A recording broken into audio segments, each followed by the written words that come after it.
Se você vive se perguntando, será que eu estou fazendo tudo certo? Ou será que eu podia fazer mais? Esse vídeo é para você. Eu sou a Michele Pérez, eu sou mãe de trigêmeos e hoje a gente vai falar um pouco de um pensamento que ronda a cabeça de muitas mães. Antes de começar a aprofundar nesse assunto, eu quero dizer que você só se sente culpado e se questiona esse tipo de coisas e se cobra, se pergunta se você está fazendo certo, porque você realmente está comprometida com o processo de desenvolvimento dos seus filhos. Ou seja, você só sente isso porque você já entendeu uma parte que é muito importante da maternidade. Você é parte responsável por promover as condições favoráveis para o desenvolvimento do seu filho. Você já entendeu o seu papel. Você já reconheceu a sua contribuição nesse processo de aprendizado e de desenvolvimento. Então é natural que você também se cobre por esse aprendizado e esse desenvolvimento ao longo do processo. Só que a gente precisa se cobrar da nossa responsabilidade de uma forma que seja justa, com o peso e a medida adequados, entendendo quando de fato existe espaço para esse tipo de questionamento. E hoje eu vou te mostrar 4 fatores invisíveis que distorcem a sua percepção e fazem você se cobrar de forma injusta. E isso é o que acaba te causando essa percepção de que você não está fazendo o suficiente, por mais que você faça. Eu vou te explicar quais são esses 4 fatores invisíveis que te levam a sentir essa constante culpa e cobrança, e depois eu vou detalhar cada um deles. E aí eu vou te dar um caminho bem fácil com 4 dicas para pôr em prática hoje mesmo, para te ajudar a tirar esse peso das suas costas. Bom, então vamos lá para o primeiro fator invisível: excesso de referências e dicas. Você já parou para analisar quanta referência e quanta dica de maternidade aparece no seu feed em menos de 10 minutos? Quantas informações você salva e você curte, você encaminha, só para voltar e ler depois?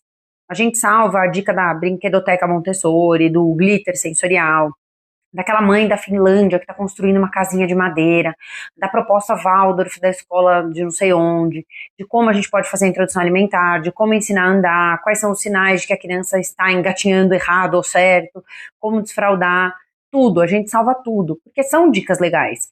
E o problema não são as dicas em si, a qualidade delas, mas a quantidade de dicas e de referências que a gente recebe a cada minuto. E do jeito que tudo é exposto pra gente, parece até fácil pôr essas dicas em prática. Talvez até seja uma delas, mas não todas elas ao mesmo tempo. E no fim de todos os dias, você acaba com mais uma lista de ideias de coisas que você queria fazer, mas que você nunca vai tirar do seu celular. Não porque você não quer fazer ou porque você não está comprometido com o processo de desenvolvimento dos seus filhos, mas porque são muitas ideias. Não dá para fazer tudo ao mesmo tempo. Eu mesma, eu tenho milhares de prints no meu celular e eu acho que nem, sei lá, 5% dessas ideias saíram de lá e viraram uma atividade, uma brincadeira, um ajuste de rotina mesmo. Ter esse monte de informação na nossa mão ajuda demais, óbvio, mas isso também acaba contribuindo para distorcer um pouco a nossa percepção e fazer parecer que todos os pais do mundo estão fazendo mais do que a gente está fazendo. E isso contribui demais para a gente ter a sensação de que a gente não está fazendo o suficiente. Aí, em cima desse excesso de informações que a gente recebe todos os dias, vem um segundo fator invisível, que é o da sensação do tempo escasso.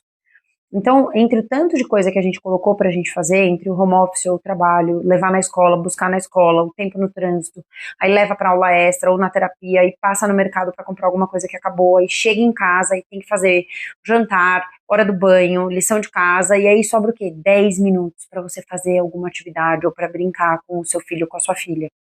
E a gente tem a falsa impressão de que 10 ou 15 minutos por dia não é nada. E que esse tempo que sobra não é o que vai fazer a diferença. E a gente se culpa por ter sobrado só esse tempo.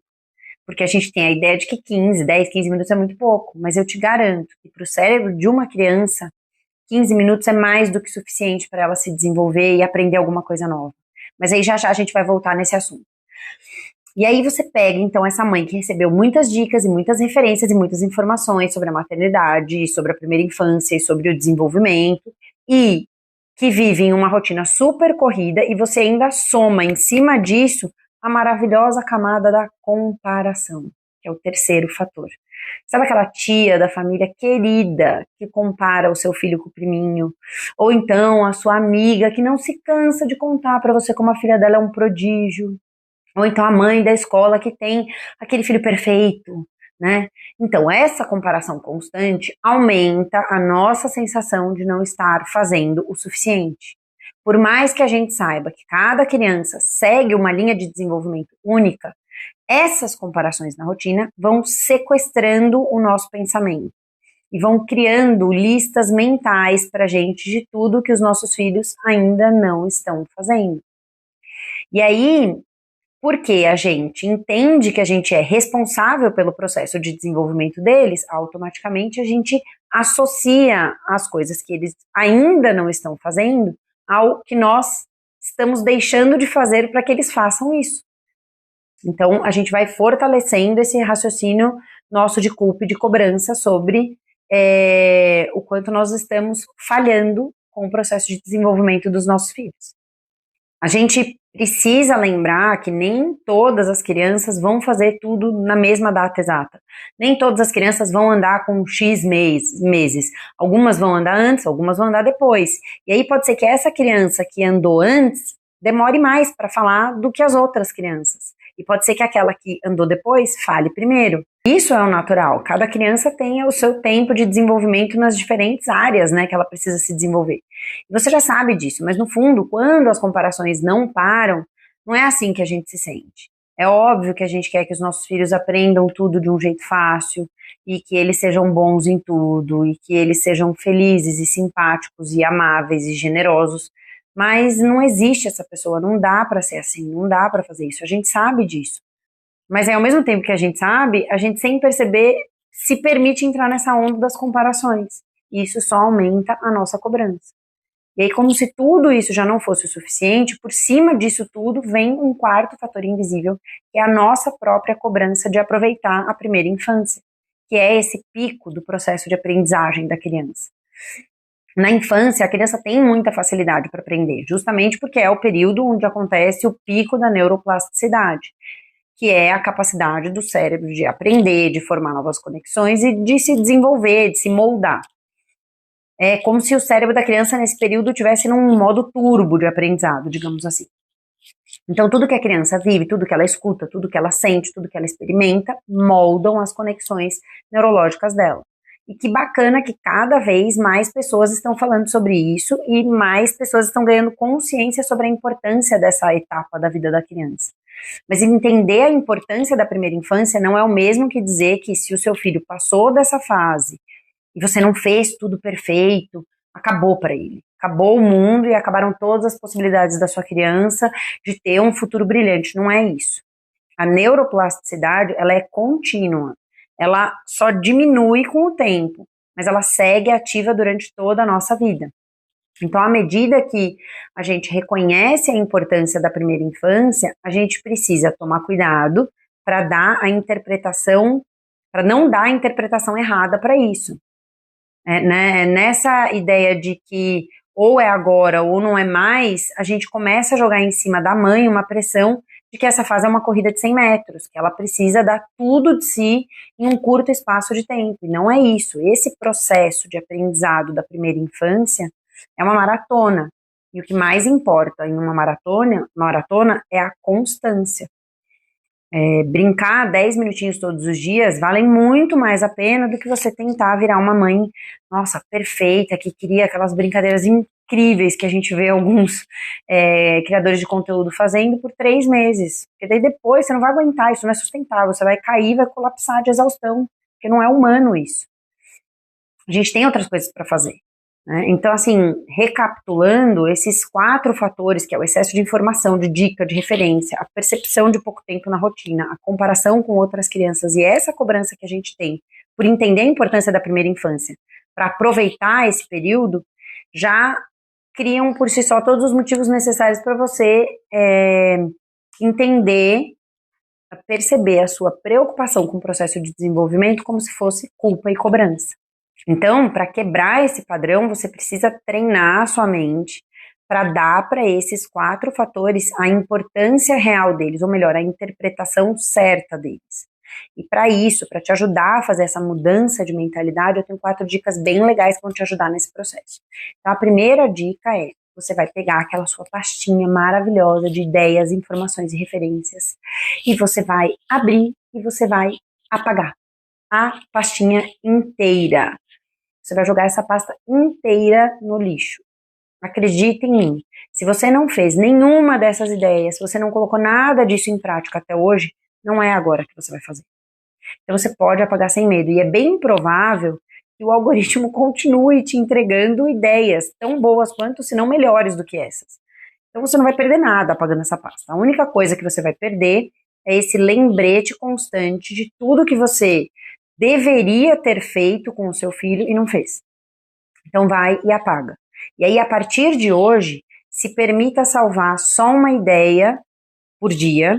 E essa ideia precisa ser uma ideia que seja fácil de preparar em 5 minutos e você precisa ter tudo para fazer essa ideia já em casa. Então, se for uma coisa que você tiver que sair para comprar algum item para poder fazer, nem salva, entendeu? Aí vamos para a segunda dica bem prática, tá? Por uma semana, eu quero que você separe 9 minutos. São 9 minutos, e aí você vai pegar e vai preparar uma brincadeira bem rápida para fazer com o seu filho. A ideia é sugerir uma brincadeira que dure 9 minutos contados no relógio.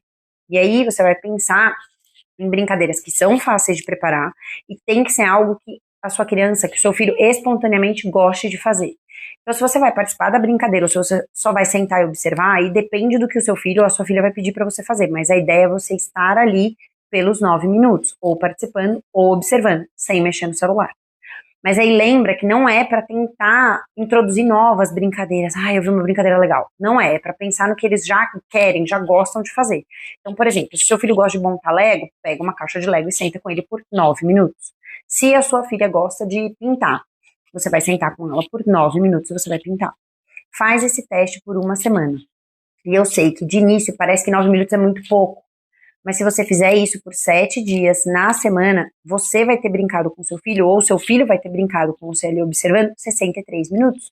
Então pensa, quantas atividades na semana dos seus filhos eles fazem uma vez só na semana por 60 minutos e eles de fato evoluem, eles aprendem.